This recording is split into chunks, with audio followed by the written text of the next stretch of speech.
Prema podacima UNHCR-a, broj prisilno raseljenih osoba premašio je 80 milijuna, od čega je 26 milijuna izbjeglica. Mnogobrojni su razlozi zbog kojih su ljudi prisiljeni napustiti svoje domove i započeti život u novoj zemlji. No jedno je uvijek isto. Uspješna integracija benefit je i za društvo domaćina i za novopridošlu osobu. Govoreći o ovim osobama često se koriste različiti termini. Važno je znati da ti pojmovi nisu istoznačni te podrazumijevaju različita prava i obveze. Tražitelj azila ili međunarodne zaštite je osoba koja je izrazila namjeru te podnijela zahtjev za međunarodnom zaštitom. Azilant je osoba kojoj je odobrena međunarodna zaštita, čime joj je i priznat status izbjeglice u smislu konvencije iz 51. Međunarodna zaštita osim azila uključuje i supsidijarnu zaštitu. Migrant kao pojam nije definiran međunarodnim pravom, a koristi se za osobu koja se udaljava od svog uobičajenog prebivališta privremeno ili trajno iz različitih razloga. Europske vrijednosti su sloboda i jednakost, a integracija i inkluzija ključne su za sve ljude koji dolaze, za lokalne zajednice i za dugoročnu dobrobit naših društava te stabilnost naše ekonomije. Pravno-politička, radno-ekonomska i kulturno-religijska prava osoba kojima je odobrena međunarodna zaštita u Republici Hrvatskoj obuhvaćena su Zakonom o međunarodnoj i privremenoj zaštiti. Osim prava, nositelji međunarodne zaštite preuzimaju i obveze.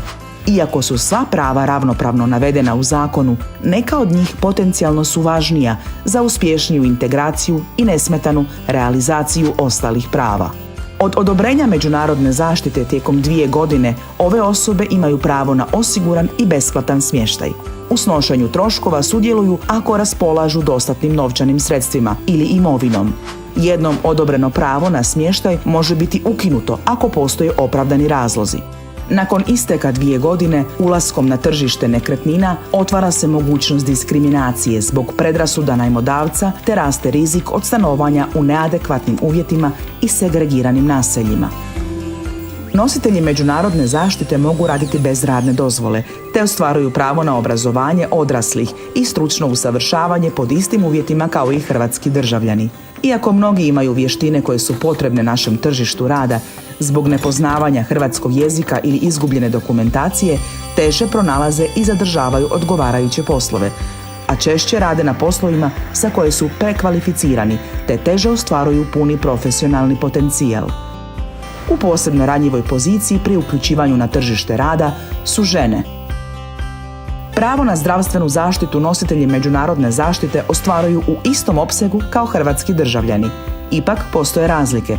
Nezaposleni i djeca nemaju zdravstvenu iskaznicu, već svoje pravo ostvaruju na temelju dozvole boravka, na trošak ministarstva nadležnog za zdravlje, što uvjetuje administrativne specifičnosti, a time i otežano ostvarivanje ovog prava.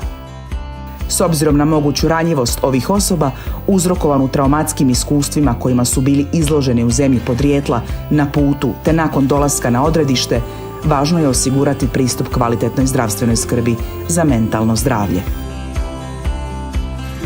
Osobe pod međunarodnom zaštitom ostvaruju pravo na obrazovanje na svim razinama i priznavanje inozemnih obrazovnih kvalifikacija pod jednakim uvjetima kao i hrvatski državljani. Za uključivanje u odgojno-obrazovni sustav nužno je poznavanje hrvatskog jezika, stoga se djeci u školama osigurava pripremna nastava, a odrasli pohađaju tečaj hrvatskog jezika i kulture. Osim administrativnih prepreka, prilikom uključivanja u odgojno-obrazovni sustav, nositelji međunarodne zaštite češće se susreću s preprekama zbog nedovoljnog poznavanja hrvatskog jezika, izgubljenih dokaza o stečenom stupnju obrazovanja ili nedostatnog obrazovanja zbog uvjeta u zemlji porijekla. Djeca pod međunarodnom zaštitom osobito su ranjiva skupina, te je nužno prevenirati svaki vid diskriminacije zbog izbjegličkog statusa. Osim nesmetanog ostvarivanja prava, integracija podrazumijeva uvažavanje različitosti i dijalog lokalnog stanovništva i novih članova zajednice. Pritom pojedinci iz lokalne zajednice na više načina utječu na uključivanje u društvo osoba pod međunarodnom zaštitom, kao susjed u zgradi, liječnik u zdravstvenoj ustanovi, nastavnik u školi, prodavačica u dućanu, vozačica autobusa. Identitet ljudskog bića nije jednodimenzionalan. izbjeglica, tražitelj azila i migrant samo su privremeni pojmovi i ne odražavaju puninu identiteta ovih žena, djece i muškaraca, već se odnose isključivo na njihovo iskustvo napuštanja domova i započinjanja novih života. Njihovo ime nije izbjeglica, već Zahra, što znači cvijet, Šamsa, što znači sunce, ili Said, što znači sretan. Uspješna i sveobuhvatna integracija zajednička je odgovornost svih članova društva, a njena dobrobit za izgradnju uključivih i prosperitetnih društava neupitna je. Upoznajmo se!